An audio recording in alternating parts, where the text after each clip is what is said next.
Welcome to the Sharing English podcast.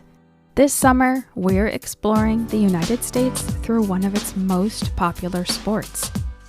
Join me for our special summer NFL mini-series, Learning the U.S. through Football, as we travel across the country through American football, learning about geography, history, culture, rivalries, and the communities that make each team unique.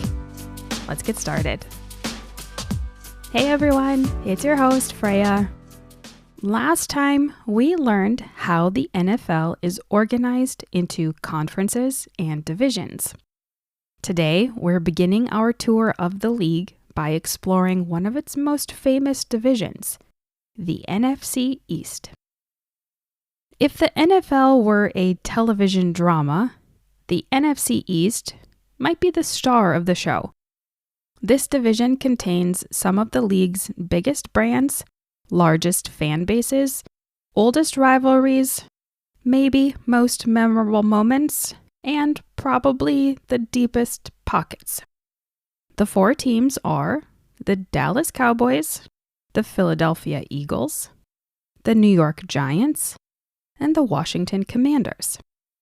Together, these teams represent some of the most recognizable cities and regions in the United States.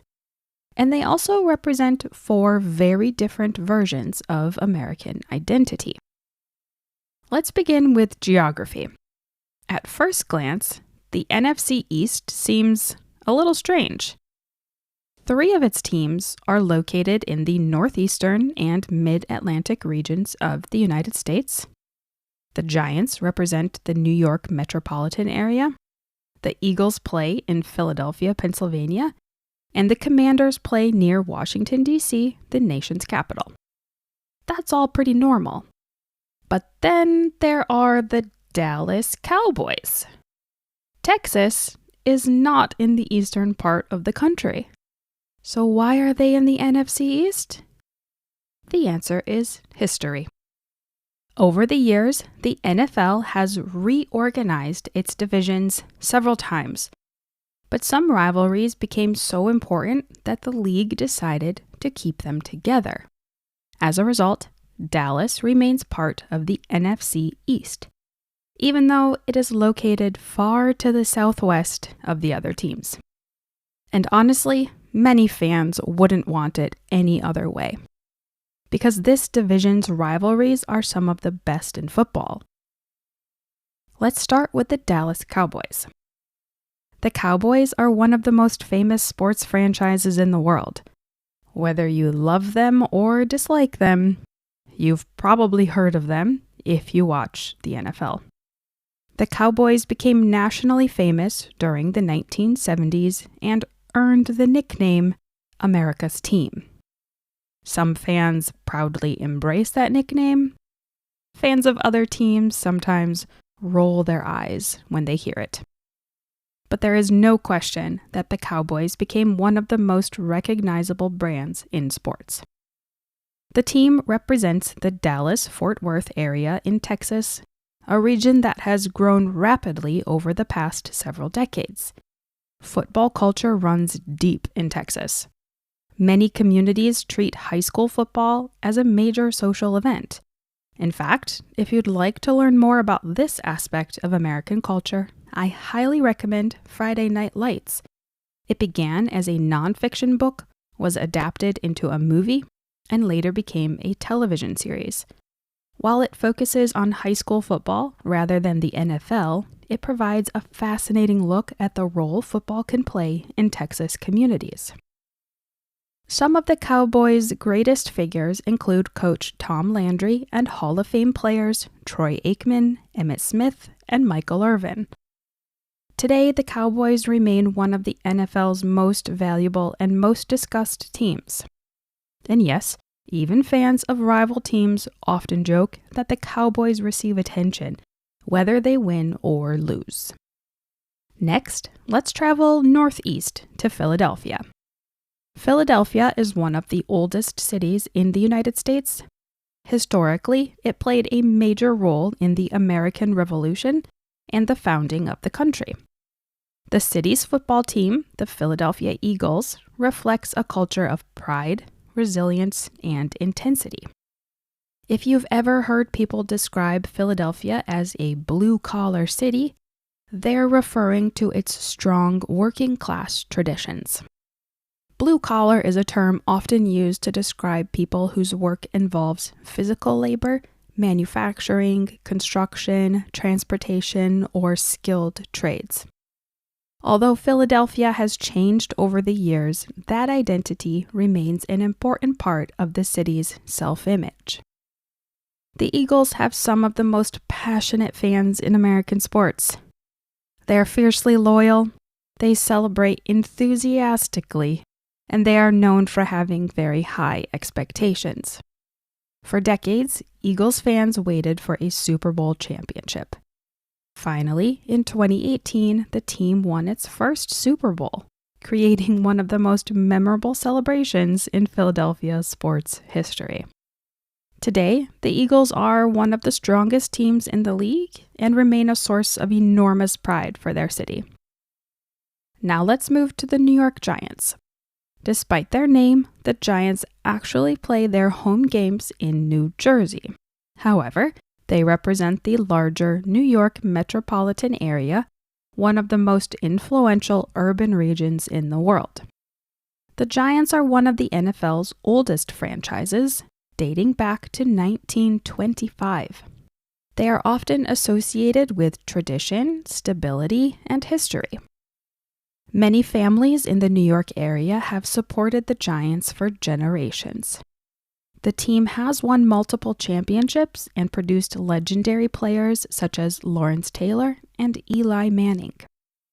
One of the Giants' most famous achievements came in 2008 when they defeated the previously undefeated New England Patriots in the Super Bowl.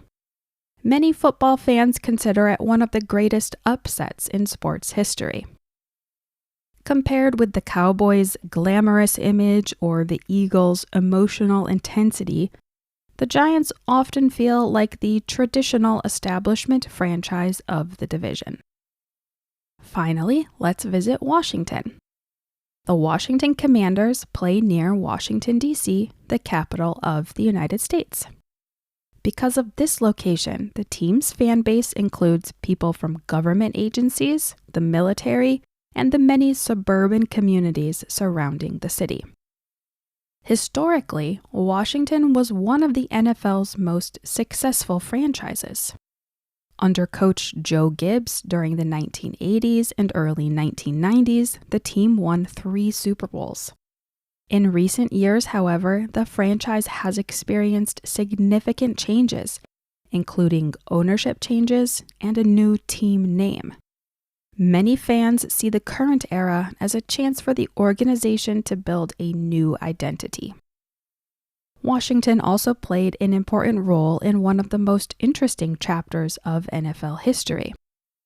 For many years, Washington was the last NFL team to integrate its roster. Integrate here means to have both white and black players. Meanwhile, the Cowboys had become one of the league's more racially integrated teams. As the civil rights movement transformed American society during the 1960s, this rivalry between Washington and Dallas sometimes reflected broader social tensions taking place throughout the country. It's a reminder that sports do not exist separately from history. They're often connected to larger cultural and political changes. Of course, the heart of the NFC East is its rivalries. Cowboys versus Eagles, Cowboys versus Giants, Eagles versus Giants, Washington versus Dallas. These rivalries endure because the teams play each other twice every season. Fans remember dramatic victories, painful losses, missed opportunities, and controversial moments. Over time, those memories become part of family stories and local traditions. That's one reason football feels so personal in many parts of the United States. People aren't simply cheering for a team. They're cheering for their city, their region, and their community. Today, the NFC East remains one of the NFL's most competitive and closely watched divisions. The Eagles have enjoyed considerable recent success. The Cowboys continue to attract enormous attention around the country. The Giants are working to return to championship contention, and Washington is trying to build a brighter future. No matter which team is winning, the division always seems to produce drama. And perhaps that's what makes it so fascinating.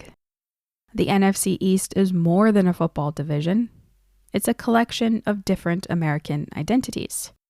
New York ambition, Philadelphia grit, Washington politics and history, Texas confidence and spectacle.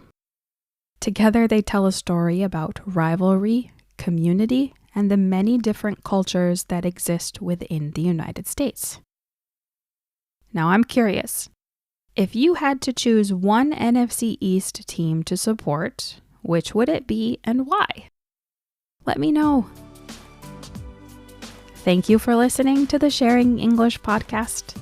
If you enjoyed this episode, please consider following the podcast, sharing it with friends, or leaving a review. Your support helps more English learners discover the show. Until next time, keep learning and keep sharing English. Bye.